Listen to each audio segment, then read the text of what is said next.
Hello, BookTube. Welcome to my belated birthday book called Bash. So what happened is my birthday was on Sunday, but it's been a birthday month here at the History Shelf, and whatever has been appealing to me, with few exceptions, I have indulged in my desire to buy the book in question.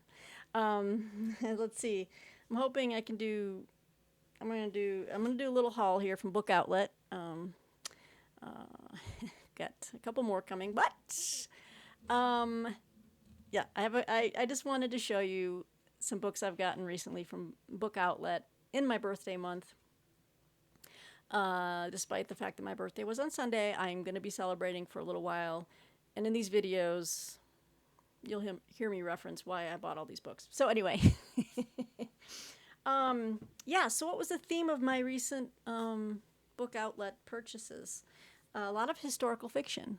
I will say that, along with historical fiction, one piece of contemporary fiction, just because I was curious. I had read so many different reviews of it in the TLS and some other places, which I have had to cancel the TLS. Can I tell you this? Because I just cannot keep up.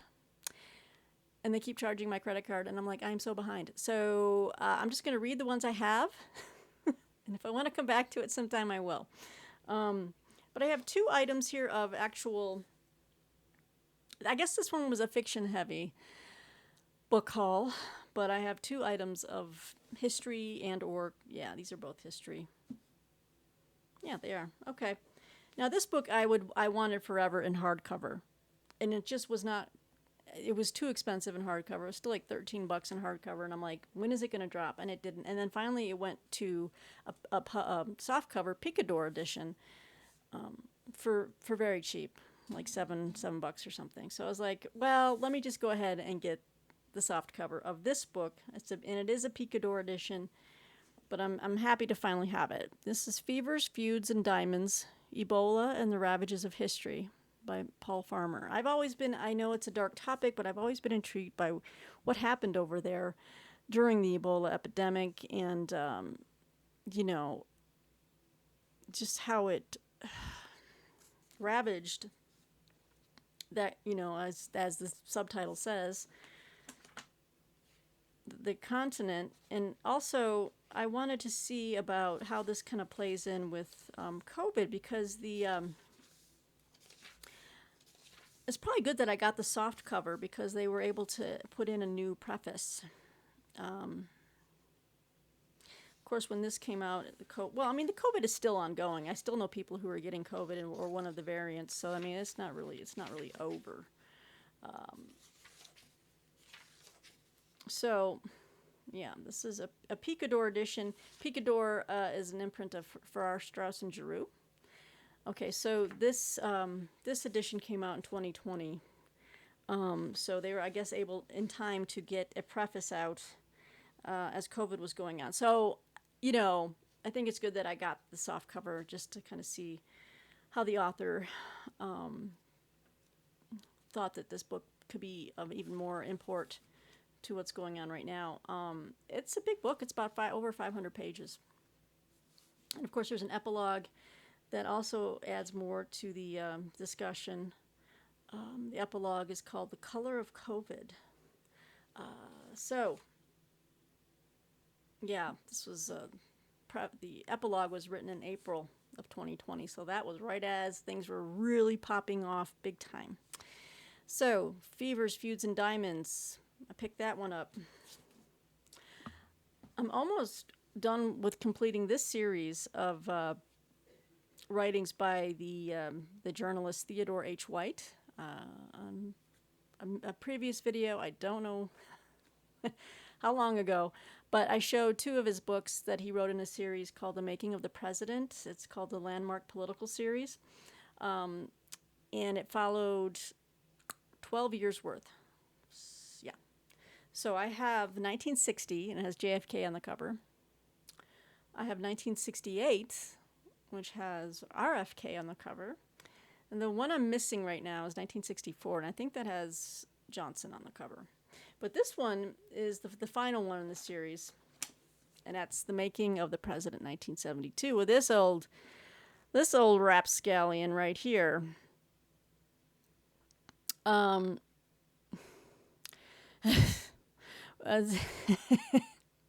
Sorry, I'm just thinking of everything going on in the world today, and I'm like, God, this guy seems harmless compared to what we're hearing. So The Making of the President, 1972. There's a foreword by Cokie Roberts.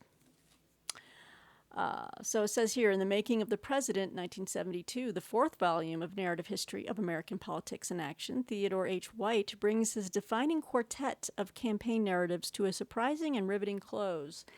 The consummate journalist, White chronicles both the Democratic and the Republican parties as they jockeyed for position toward the end of Richard Nixon's turbulent first term.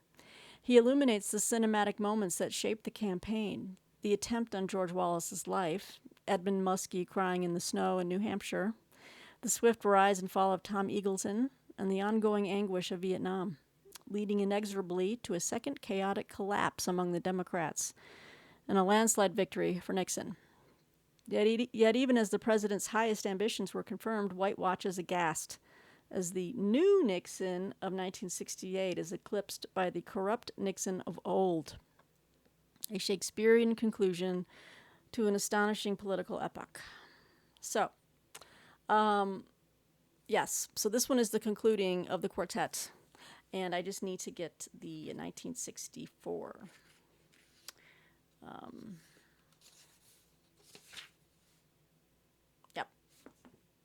But when I saw this just sitting out there by its lonesome on Book Outlet for like $6, $5 or $6, I was like, are you kidding me? Go to Amazon, it's like $15. It's a thrifty shopper. So I'm going to move into some historical fiction. So, as many of you know, I have picked up several books by Margaret George, thanks to Book Outlet. I picked up the Diary of Henry VIII, I believe. I've got a book on Mary Magdalene. I've got one of the books she wrote on Mary Queen of Scots. And then this is the sequel. I still want to get the first one, which I have on audiobook. So I'm not going to read this one right away. Obviously, I want to get the first book because she wrote two books on the Emperor Nero. But this is the second. This is The Splendor Before Dark. The Splendor Before the Dark, a novel of the Emperor Nero. So the first one is The Confessions of Young Nero, which I have an audio, but, you know, I don't know. I might try listening to it again. Sometimes I just like to read these type of historical novels. Look at that. So, yeah, I don't know if I want to read too much. Well, I mean, I know what happens to Nero. What the hell am I talking about? Spoiler! With the beautiful and cunning Poppaea at his side, Nero commands the Roman Empire, ushering in an unprecedented era of artistic and cultural splendor. Although he has yet to produce an heir, his power is unquestioned. But in the 10th year of his reign, a terrifying prophecy comes to pass, and a fire engulfs Rome, reducing entire swaths of the city to rubble. Rumors of Nero's complicity in the blaze start to sow unrest among the populace and the populate. I blame it on Poppaea. Ever since I said her name at the beginning, I have been stumbling over the P's. It sows unrest among the populace and the politicians. For better or worse, Nero knows that his fate is now tied to Rome's, and he vows to rebuild it as a city that will stun the world. But there are those who find his rampant quest for glory dangerous. Throughout the empire, false friends and spies conspire against him, not understanding what drives him to undertake the impossible. Nero will either survive and be the first in his family to escape the web of betrayals that is the Roman court, or be ensnared and remembered as the last radiance of the greatest dynasty the world has ever known. The Julian dynasty, of course. Splendor Before Dark. Novel of Nero. All right, and then we have something I'm very excited about. For you Herman Wouk fans out there, I think they're still available. But you are going to be pleased as punch to see this. Hang on.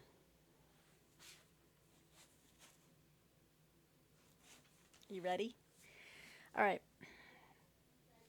2 awesome trade paperback style publication of The Winds of War, Herman Wouk.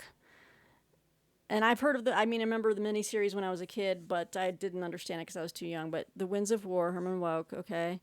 Or Wouk, but I think it's Wouk. I already have another book by Herman Wouk I haven't read yet, but I want to, which is The Caine Mutiny. But this is his epic of World War II.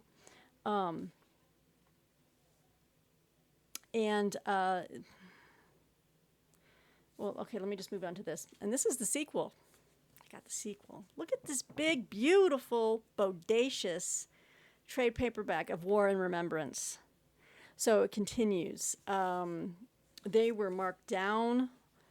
They were low quantity because when you find these on Book Outlet, you have to buy them immediately, or else they will be out of stock. It was like one of those things where they had one or two on hand, and I immediately just said, "Oh yes." So the sequel's even bigger. I'll just say here it's Herman Wouk's sweeping epic of World War II, which begins with The Winds of War and continues in War and Remembrance, stands as the crowning achievement of one of America's most celebrated storytellers. Like no other books about the war, Wouk's spellbinding narrative captures the tide of global events and all the drama, romance, heroism, and tragedy of World War II, as it immerses us in the lives of a single American family drawn into the very center of the war's maelstrom. I would be very curious to know how many of you out there have read either one of these books or both, and tell me what I'm in for. Okay? I think I'm in for a treat. Okay. And then 2 more books, which I was completing in one of my last Book Outlet hauls. I showed you that I've been wanting to read this series of books as well by Lucinda Riley, the Seven Sisters series. So 2 more of the installments went on sale big time.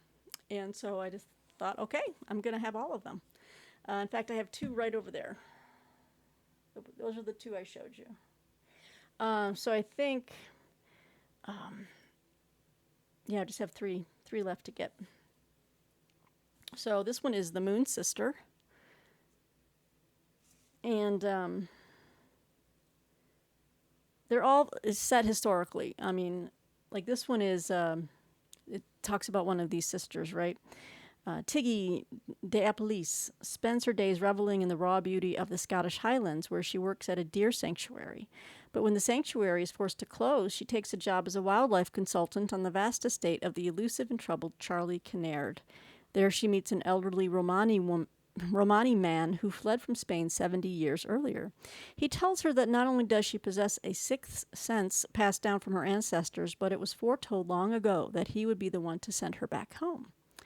Back in 1912, in the poor Romani community outside the city walls of Granada, Lucia Amaya Albaicin is born. At the tender age of 10, Lucia is whisked away by her ambitious father to dance in the flamenco bars of Barcelona. And while Lucia perfects her skills, eventually becoming the greatest flamenco dancer of her generation, tensions in Spain boil over into civil war, forcing Lucia and her troupe of dancers to flee for their lives.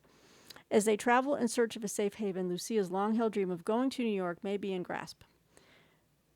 But to pursue it, she must choose between her love for her career and the man she adores. So there's our flamenco dancer on the front. Okay, and then the next one in the Seven Sisters series, I don't know in which order these are in right now, but this one looks really good because I love books set in Africa. And this is The Sun Sister. It's a very big book here. These are put out by Atria, I should say. And this one's about Electra de Appelisse. And she's a top model who seems to have it all, beauty, fame, and wealth. But beneath the glittery veneer, she's cracking under all the pressure. When her father dies, she turns to alcohol and drugs to ease the pain. As friends and colleagues fear for her health, Electra receives a letter from a stranger who claims to be her grandmother. In 1939, New Yorker Cecily Huntley Morgan arrives in Kenya's Lake Navashi region for the exciting chance to stay with her godmother, the famous socialite Kiki Preston. Cecily soon grows to love her stunning but complicated new home among the infamous Happy Valley set, and she even accepts a proposal of marriage from Bill Forsyth, an enigmatic older cattle farmer. But after a shocking discovery, Cecily feels isolated and alone until she meets a young woman in the woods and makes her a promise that will change the course of her life forever. The Sun Sister, Cinda Riley. So I think the other ones that I picked up were, I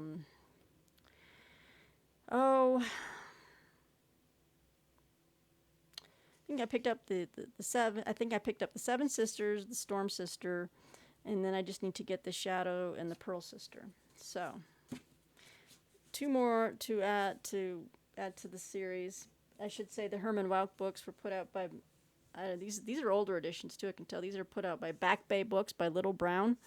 I'm trying to see when this version was printed.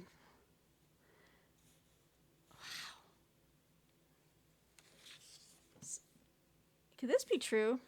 I don't know. I don't know. Is this a 1971 edition? It doesn't look like it is. It doesn't say anything sooner. But anyway, two very a wonderful set here.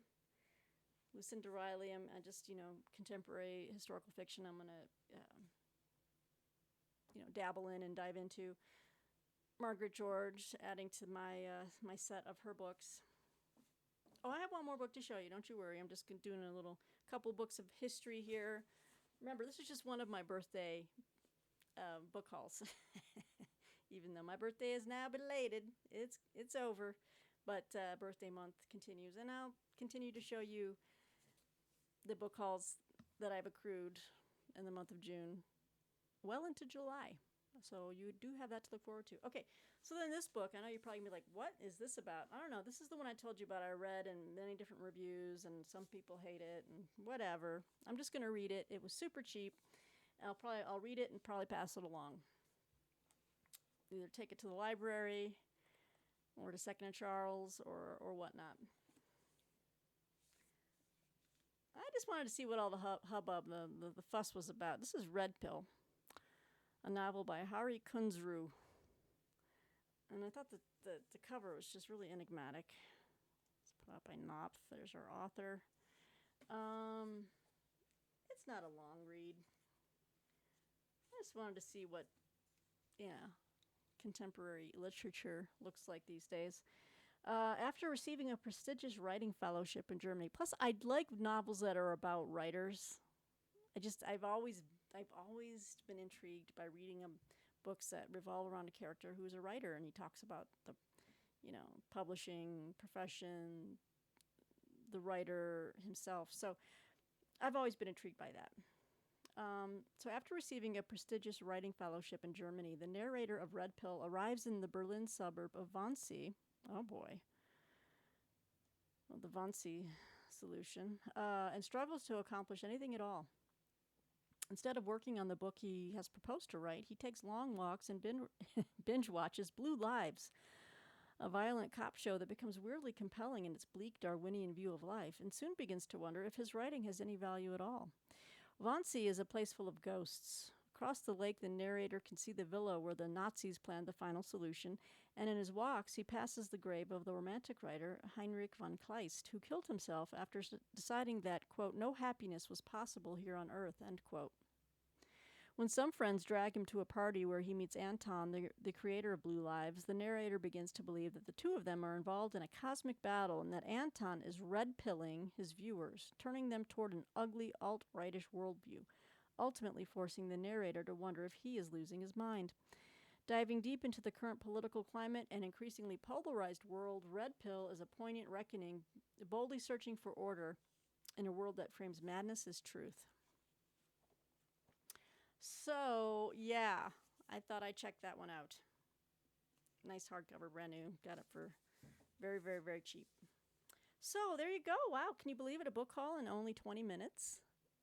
I try to, offer these things up to you guys and see what is of interest to you. I will have another book outlet book haul coming to you very soon. It might even be just kind of like part 2 of this one, but in any event, this is something I bought for myself on a whim for the birthday month. Okay, guys, so let me know what you think, and until next time, be well.